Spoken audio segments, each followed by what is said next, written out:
Le groupe pharmaceutique Sanofi, qui fabrique le médicament dans son usine à Mourinx en Béarn, vient d'être mis en examen. Des familles en Aquitaine sont concernées.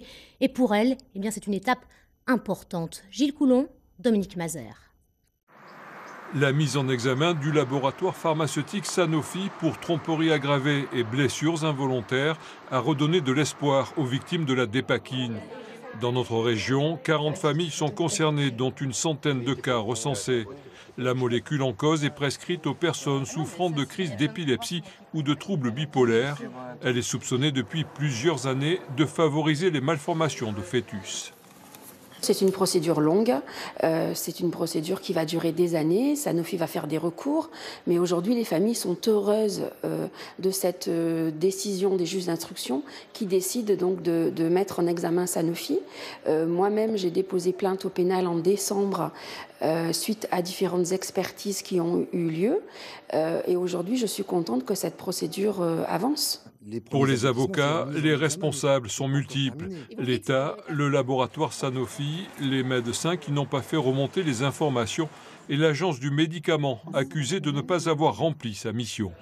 Ce que souhaite l'ensemble des victimes déjà dans la procédure pénale, c'est la vérité. Mais également, il faut bien évidemment que ces enfants dont la prise en charge est très lourde, ce sont des enfants avec des handicaps très lourds, avec une nécessité de tierces personnes, avec une éducation totalement à revoir et à parfaire. Alors un fonds d'indemnisation a été créé.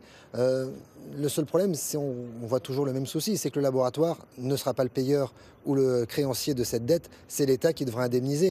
En septembre 2016, une enquête a été ouverte et l'an dernier, la Cour de cassation a reconnu la défectuosité de la dépakine. De son côté, le laboratoire Sanofi va tenter de démontrer qu'il a fait preuve de transparence. Elles ont longtemps servi à fournir Bordeaux en calcaire avant de devenir d'immenses décharges sauvages. Les carrières de Prignac et Marcant en Haute-Gironde. Pendant des années, des camions sont venus déverser des dizaines de milliers de tonnes de déchets. La commune aimerait s'en débarrasser, mais elle estime ne pas avoir les moyens financiers pour le faire. Karim Ejbali, Camille Becchetti. Prignac et Marcant, petite commune de près de 1500 habitants, connue surtout pour sa célèbre grotte de Père-non-Père. La première grotte classée au titre des monuments historiques. Autant dire qu'ici, tout ce qui concerne le monde souterrain est classé domaine sensible. Et l'affaire sensible, depuis plus de 25 ans, ce sont les fameuses carrières, remplies à ras-bord de déchets. Mais procédons dans l'ordre, d'abord la surface. Quand on voit comme ça paraît assez joli, assez beau, parce que la végétation recouvre le tout.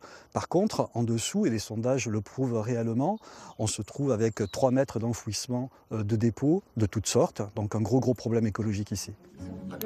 Ces galeries ont été exploitées